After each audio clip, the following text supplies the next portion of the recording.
The first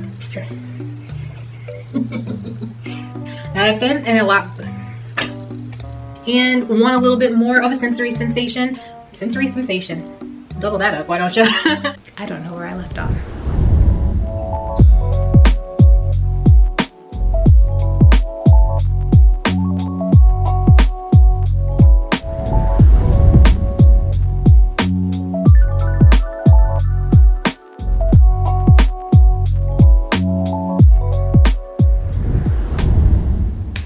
Oh, I'm always so excited on every venture that I have whenever I get in front of this camera. I'm always excited because I have stuff to share with you all, which I think is exciting, and I hope you do too. But I haven't introduced myself yet, just in case you don't know who I am yet. I'm Tarani, this is Embodied Grace Yoga, and today we are going to dispel some common myths about yoga props. Yes. You know, the things that you may see when you go into a studio, blocks, straps, bolsters, stuff like that. There's a lot of preconceived notions about them, and I wanted to nip those in the bud early on in our journey here, because we've started talking about some things, we've started moving a little bit with some asana, and as we continue to move into our asana practice in this channel, I want you to know that it is okay to grab these things if you need to, and also to think outside the box. So to begin, I have 5 myths that we're going to talk about today, and these are common things that I have heard and seen as I've been teaching over the last 10 years. And boy, I tell you, we all think the same. Just to tell you, we all have very similar thought processes when it comes to this, which has built into different stigmas and a subculture, I guess, into yoga of thinking that these things are certain ways. So without any further ado, let's jump right into it and start with the first 2 because they are very related to each other. The first being that props are only for beginners, and the second being that props are only for the inflexible, those that aren't quite as bendy. And if that ain't a crock of crap, I don't know what is, because who said that? I want to know who said that at first, because I would like to talk to them and see what their mind was when they came up with that, and then decided to share it with others, and then others decided to continue with it. That is so far from the truth. Props are for anyone and everyone, no matter how many years they've been practicing, no matter what type of yoga they've been practicing, no matter what their athletic past was, if they were a gymnast, if they were a soccer player, if they were a runner, if they didn't do any sports and just decided one day, I want to jump into a yoga class. Props are for any of those people because we all have different things that we're working through, and our bodies will encounter the postures in different ways each time we meet our asana practice. Let's take the example of someone who has never had a movement practice, yoga, sports, nothing.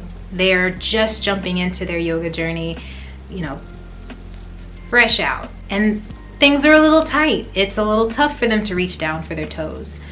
It's nice to have blocks there to support that person, to bring the ground up to them so they have something sturdy to reach for. Now on the other side, let's say there's someone who's been practicing yoga for a while, or they had a movement practice in the past and their muscles kind of remember what's going on. They haven't totally lost a lot of that tenacity and flexibility in their hamstrings, and they can reach the floor with general ease. And they're actually looking for a little bit more of a challenge or more sensation when they're going through that posture. They could use blocks to elevate themselves.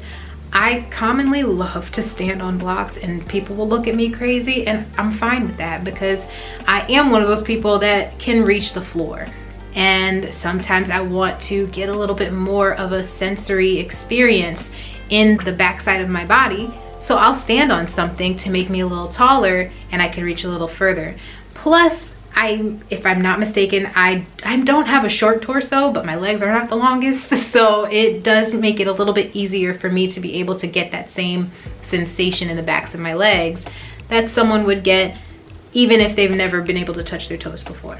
And the same could go for seated postures. As you're seated and doing the same type of stretch where you're reaching for your toes, a strap would allow the person that's not had the movement practice before to be able to easily hold that position in a forward fold.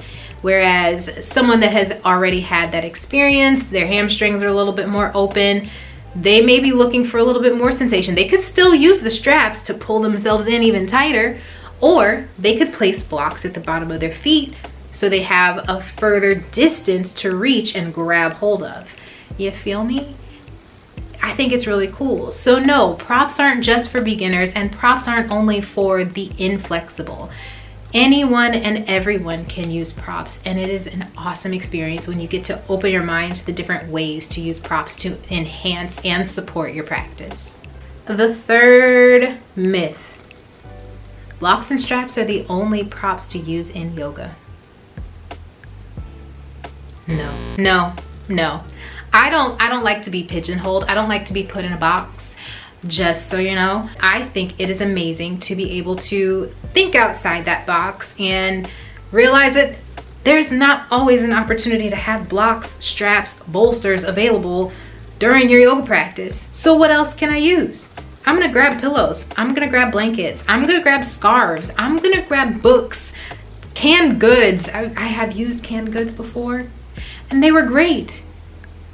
I mean, of course, you know, you want to find something that's comparable sizes to the props you may be used to if you're going to studio spaces, but use whatever you have. Use your couch, use a chair, use your bed, whatever you have. Use a wall, whatever comes handy and still gets you the ability to support your practice in the way that you need, use it. Don't pigeonhole yourself into this space where you only grab for blocks, you only are looking for straps.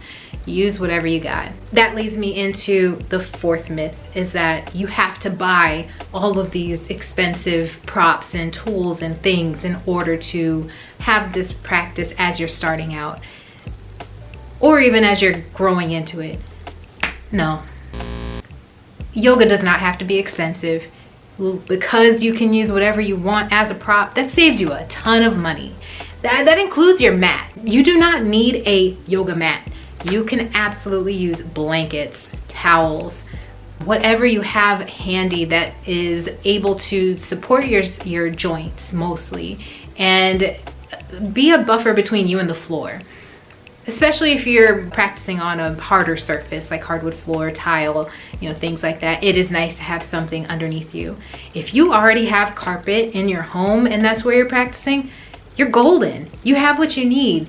Now, if you are someone that has sweaty palms like me, it is nice to have a towel underneath to help absorb some of that moisture so that way you're not slip sliding all over the place. Same goes for your feet. If you got sweaty feet, have something for your feet.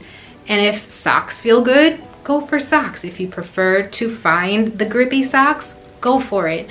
But don't break your bank trying to find all of these things to help you through your practice. There are practical things in your everyday life that you can use without having to break the bank.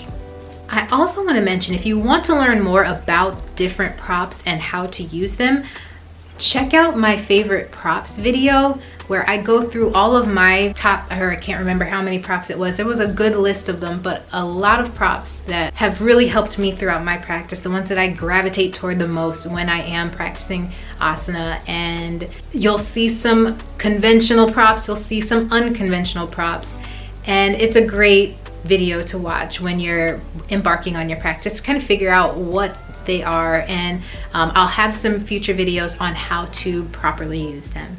And the last myth that I've heard commonly is that props are embarrassing to use in public, and it carries into the private practice as well. And from my heart to yours, I do want to tell you, don't ever feel embarrassed for supporting yourself. Don't ever feel embarrassed about taking care of yourself in that moment. We all go through ebbs and flows with our bodies every day. The body that practiced yoga in one way yesterday is not the same body that's meeting that same practice today. Give yourself so much grace. Common theme here. Give yourself grace and know that it is okay for you to use certain props one day and not necessarily need them the next, or not needed them one day and then realize, oh crap, I do need those today. That is fine. What matters is that you showed up. You're breathing, you're moving, you're connecting, you are doing the work. Who cares about how the work got done? As long as you're doing it.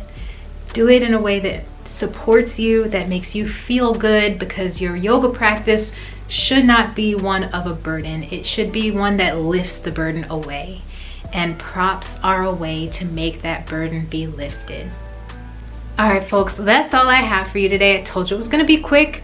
I didn't want to take up too much of your time. Just wanted to address that before we got into even more asana practices on this channel, because you will see props a lot.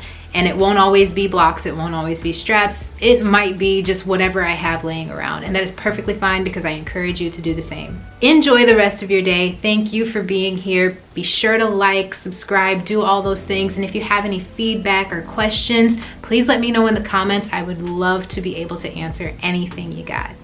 All right, mwah, mwah, mwah. Have a great day. Bye.